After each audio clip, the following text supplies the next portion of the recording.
Our headliner this evening is David Ranalli. David is a kind of modern-day wizard. When he's not entertaining at upscale events across North America, he's right here at home in Indianapolis. He's often seen starring in his monthly dinner theater event, Dinner and Deception, at Char Blue Steakhouse. He also uses his skills as a magician for speaking to organizations on critical topics like personal development, leadership, creativity, and problem solving. His favorite hobby is working on his edible forest garden with his son, Benny. Let's welcome David to the stage. Thank you, sir. Don't think I really have any of these. Nice. What's that? I'm good. All right, cool. Well, nice to see everybody. I'm very excited to be here. And it would be rude of me to introduce myself as a magician and then not do a trick. So, you guys want to see something pretty cool? Yeah. All right, cool. Well, I met some of you before the show, and it seems like we're all friends now. So friends lend friends money. Who's got $1 that I can borrow? Just saying. You got one? Okay, cool. You got it. What was it again? Sam? Cool. Good to meet you. Here, before you come on up here, why don't you throw this marker on down to Sam and hey now. Sorry, everybody. Anyway, that was your fault. I blame you. Okay, anyway. Yeah, write your initials real big across George Washington's face. This is actually one of the very first magic tricks that I ever saw, and I had to learn it. I went to go see David Copperfield, and he did this trick, and it was absolutely astounding. He did it with my $1, and I still have the $1 to this day. Thank you so much, Sam. Appreciate it. All right, so I didn't give you this to you ahead of time or anything like that. It's totally normal. Okay, cool. So this trick is very simple. You need to borrow somebody's money. Back in the day when I was practicing this as a teenager, it would be somebody's lunch money, in this case, beer money. And then we also needed to take something like a pencil and do this with it. You put the pencil about halfway there. And, Christian, why don't you feel the pencil? Make sure that that's everything seems to be right. Simple stuff. Okay, cool. I'll take that. All right, now you take the pencil, you put it right about there, and then you just push and pray, and there you go. See, this is why I borrow the money. We've got the pencil going straight through the bill. Now listen closely, okay? Listen closely. I'll put it here. 1, 2, 3. Did you hear that? And yeah.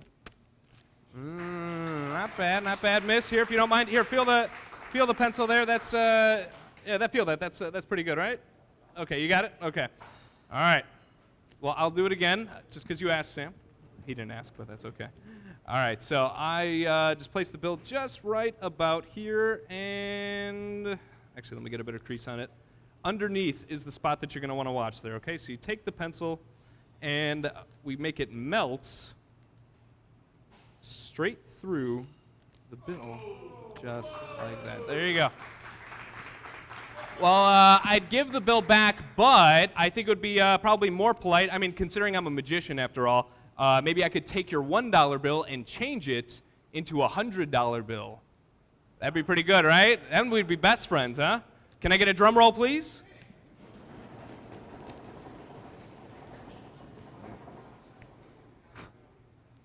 And, you know what?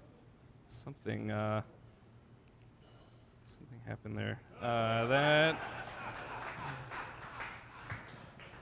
Ta-da! Well, there you go, Sam. Well, actually, you know what? That kind of stinks. However, though, I do have something for you.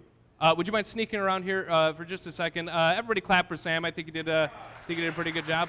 I've got something for you. It's actually, you could come on over here and join me. It's actually your wallet. That would have been awesome. No, this is my wallet. That would have been awesome. That would have been very cool. However, there is something inside of here. Remember I told you before that when I saw David Copperfield do this trick, he did it with my $1. I still have that $1 I carry around with me everywhere. It's right inside of there. You see that? Okay. Now, I don't know about you. That was not misdirection. I'm just clumsy. All right. Inside of here, you see that? You see that $1? Unfold that. If that has your initials on it, then I think we should all go nuts. That is indeed. Give it up for him. He did an excellent job. Thank you so much for helping out, Sam. You can go back to your seat. Thank you so much. So, appreciate you guys taking the time for that. And what does a magician have to say about etiquette and manners? It's kind of a broad topic because I've been in so many different social situations, so I really wanted to figure out what's the best advice that I could give. And what I came to the conclusion of, make fun of your clients. And I'm serious, I dare you. Make fun of your clients. I used to be afraid to do this. and I would get on stage. I'd be in front of all these high-level executives, and I realized, you know what? I really don't have to worry about this kind of thing. You can make fun of the VIP. You can walk up to the celebrity and make them feel like they're no big deal. And at the end of the day, you can just be playful with the people that you're intimidated by. So in other words, don't kiss people's butts, and don't be afraid to playfully kick some dust at the bull's face, because this strategy has worked very well for me. If I had not been a bit in people's faces, I would have not have gotten some of the commercial deals that I've gotten where I did magic in the commercials. I would not have gotten on stage for crowds of like 2,000 people. And some of my best clients, who I was told don't like to have fun, would not be booking me over and over again. So let me give you an example. This has happened many times, but it literally just happened last week at a gig that I did in Chicago. I was told by the event planners, don't pick our boss to be part of the show. He's kind of crabby, he's very controlling, and kind of fussy. And so I was like, okay, what's his name? And they told me his name. And so I actually had him during the show come up on stage. But the way that I introduced it was very funny. Without getting into it and not being able to show you, I'll just explain it real quick. I told the whole audience that somebody had been sending me some messages via email. They were sending me letters, and they really wanted to be part of the show, and they told me that they always wanted to be a magician. They were obsessed with it. They wanted to quit their job and move to Vegas. So when I said the person who was doing this was their boss, the whole crowd erupted in laughter, and his face was beet red. But I used the crowd's energy, and I said, hey, everybody, welcome him to the stage. He's going to do a fun trick for everybody. Everybody's clapping for him, welcome him, so he comes on stage. And by this time, he's sitting there wondering what's going to happen. And so instead of embarrassing him, I mean, I did play with him quite a little bit there, but I had him do a trick with me where he became the hero. He went out, and he did this trick that blew everybody's mind. And so he left the stage with a huge round of applause.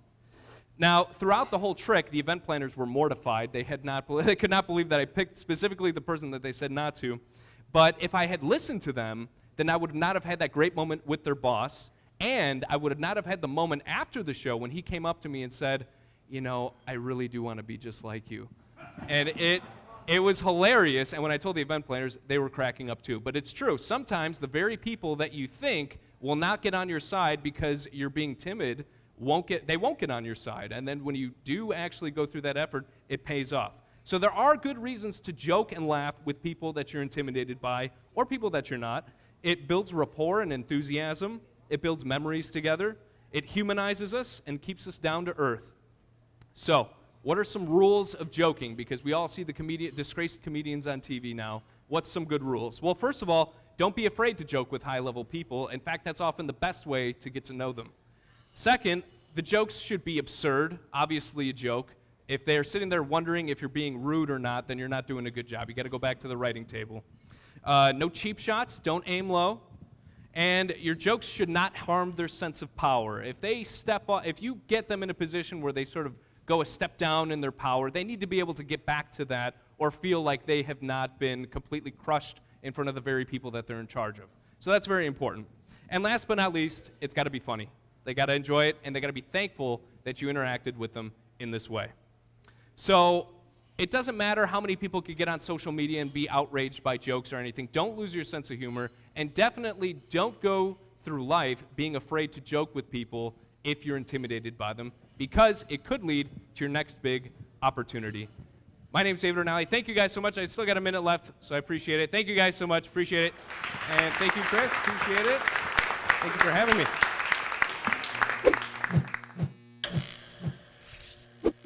Don't delay. Get your ticket for the next Sparks event today.